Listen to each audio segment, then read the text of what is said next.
HBO presents One Night Stand with comedian Bill Burr.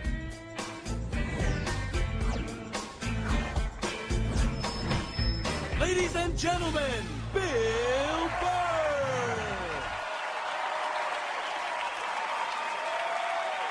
Thank you. Thank you. All right. Thanks a lot. Thank you so much. Thank you. For Christ's sake. Thank you. Thanks a lot. I'm running out of ways to say thank you. For Christ's sake. How's it going? Excellent. Was in a shitty mood today, man. I was watching TV. You ever been in like such a bad mood that even when you're watching bad shit happening to people, you're like, you know what? Good. You know, I'm glad your life sucks. Makes me feel better about my own. No, you know what I was doing? I was watching this, you know those Fabulous Lives? I was watching the Fabulous Life of the Olsen twins, you know? They're like 18 years old. They're like zillionaires. We got a great apartment. It's making me feel like a loser. Then halfway through it, I find out one of them's anorexic. I was like, you know what? All right. That makes me feel better. You know, I'm glad she's not eating. Hope you pass out, whack your head off your golden sink. Just to add to my day. You know, I don't get how the other Olsen twin only weighs half a pound more, but she's fucking fine. No, they're so starving, they're weak. That's why whenever they take a picture of them, you ever notice they gotta like fucking lean them up against each other? So like they don't tip over. Like, they're like still trying to look sexy. They're not sexy, they look like aliens. They are, man. You can't weigh 42 pounds and have your eyeballs be 28 of that weight and not look like you're from outer space. Like, when I look at them, I think if E.T. was going to have a threesome, those are the two bitches he'd hook up with. He would. He'd get that glowing finger going. Now, I'm feeling like a loser, man. I am, man. I'm fucking 36. I'm not married, you know? I'm at that age where everybody I know is getting married. You know, let me ask you a question. Why the hell do people keep getting married? You know, isn't anybody looking at the stats? I mean, what's it like? 1 out of 2 marriages goes right down the shitter? People, if you were going skydiving and they told you half the parachutes weren't going to open, you'd be like, yo, fuck that, I'm not going. Damn. No, it's like, I don't like those odds. I get a 50% chance of splatting on the ground. I'm not doing it, right? But there's something about getting married. People just have to do it. They're just like, is this the line to lose half my shit? Awesome. This is going to be great. I can't wait to lose my car, my money. Oh, look, the line's moving. One step closer to my own personal hell.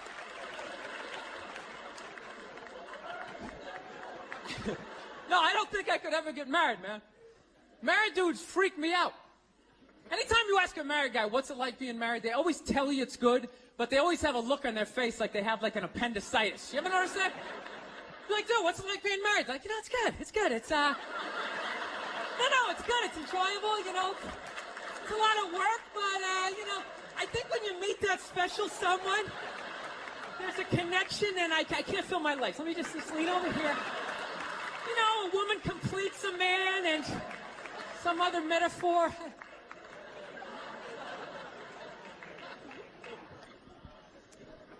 No, you know what freaks me out too, really? When you go to a man's house, there's nothing in there, a married guy's house. When you walk in there, there's nothing in there that even suggests the man even lives there. It's all potpourri and throw pillows. That stupid canopy, we live in a dollhouse bullshit over the bed. Where does all the guy's stuff go? They just throw it out, they just walk into your apartment. Oh my God, look at all your stuff. All your stuff is stupid. Look at all this stupid stuff. Wow, guys buy really stupid stuff. Hey, you want to go to the candle store? Let's go to the candle store. Wouldn't that be awesome? I've been dragged into that nightmare for like an hour and a half, 90 minutes just sitting there. This smells like a pumpkin. Doesn't that smell like a pumpkin? This looks like a Christmas tree. Wouldn't that be great? Smell like Christmas in the apartment? Middle of summer, just fuck with your whole reality? No, you know what it is? I didn't have like a really good model necessarily, like growing up. Like watching my parents, they always used to argue and shit, you know? Like I was afraid of my dad when I was growing up, you know? Anybody have a dad like that? You're just afraid of him? You know, not like those sitcom dads that come home, the kids are like hugging their legs. My dad pulls in the driveway, me and my brother's freaked like, fucking dad's home. Shut off the TV, try to hide. Dude, if I stand like this, do I look like a lamp? He won't see me, right? Can I just fucking chill out here? He wasn't understanding. When you fucked up, he told you. He didn't sit down, well, we're gonna work it out. We'll just, you know, I still love you. He looked, what the fuck is wrong with you? Jesus Christ, you're an idiot. Weren't you even paying attention? No, bullshit. Christ, you're just like your mother. You're fucking out to lunch.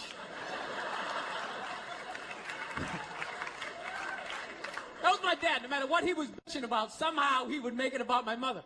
It would have nothing to do with her. He could somehow find a connection and spin it back.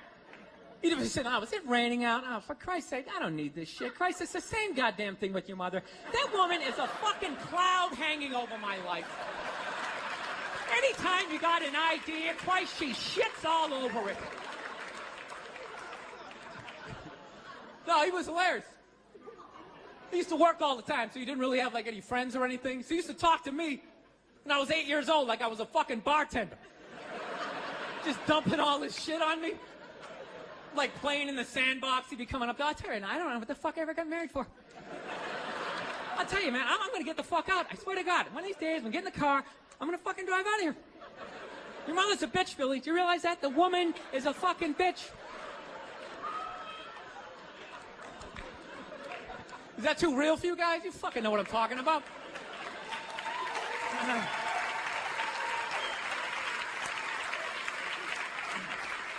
I will get married, you know. I was making that. I'll definitely get married someday, you know. I love women and everything. I'm just finding I'm not, like, compatible with them. You know what I mean? You ever just feel that? Like, women have, like, too much energy for me. You know what I mean? Like, you can't have a day off when you have a girlfriend. You ever notice that? It's almost like they see that open day. They're like, oh, my God, let's go fill it up with shit. No, then they just come at you with one horrible idea after another. Horrible ideas. Like, you want to make some sandwiches and go to the park? You want to go to the Container Store, get some containers for your T-shirts? This is the worst one. You ever get this one? You want to go to brunch? You want to go to brunch on Sunday? And inside you're like, fucking no!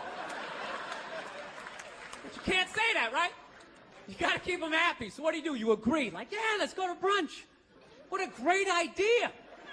Why would you want to sleep in on a Sunday when you can go pay $18 for eggs? Now you're thinking. Now you're thinking. Then we can sit around and listen to your friends have moronic conversations about the eggs. Like, is that pesto? Is that pesto in your omelet? Oh, it's asparagus. It's asparagus. I thought it was pesto. Oh, you just want to flip the whole fucking table over? It's horrendous. I'm trying to learn to pick my battles when I date girls. I usually argue with women all the time, man. I'm stupid like that, you know? Like, I dated this girl one time. She was, like, really into, like, women's issues. So we used to always have these dumbass arguments. So one time she came up to me, she goes, okay, explain this to me, Bill.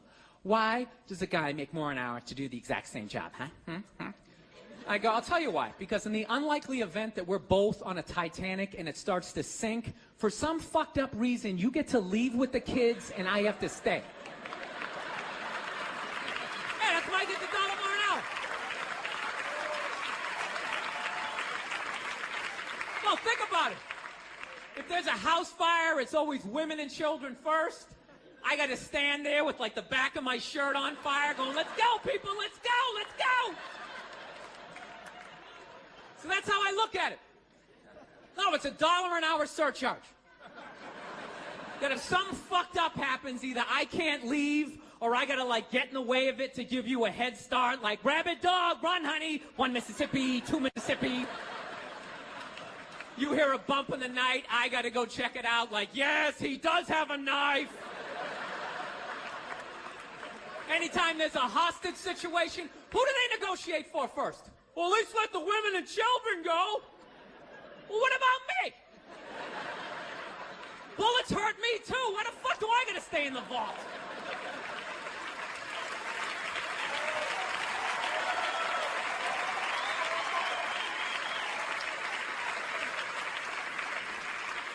No, that's my point, man. Where are all the feminists in those situations? You know what I mean? You can't find them. There are no feminists in a house fire. That's a guarantee.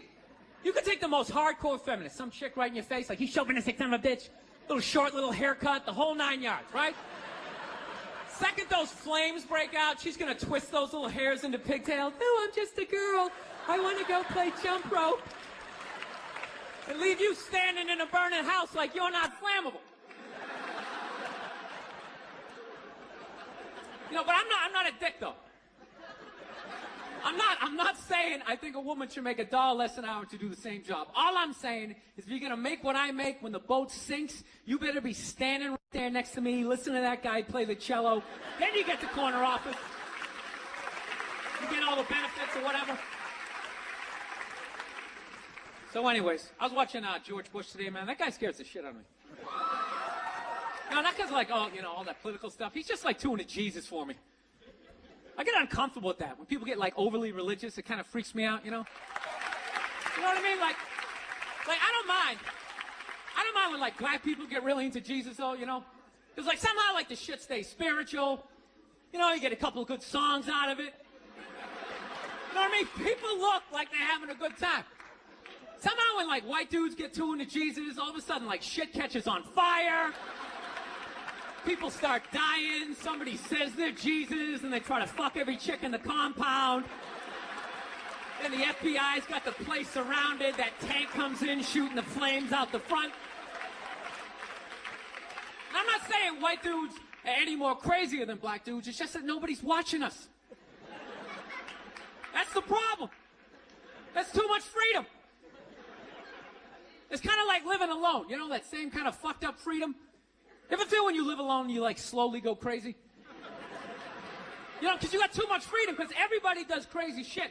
But when you live alone and start doing something crazy, there's nobody there to be like, dude, what the fuck are you doing? What is wrong with you? What is that? Put it down.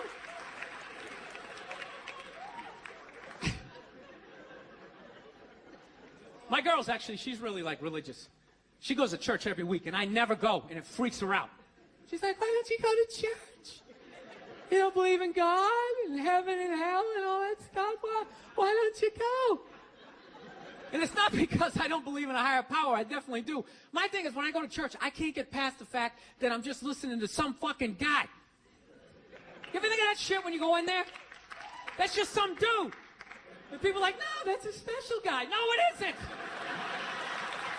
It isn't.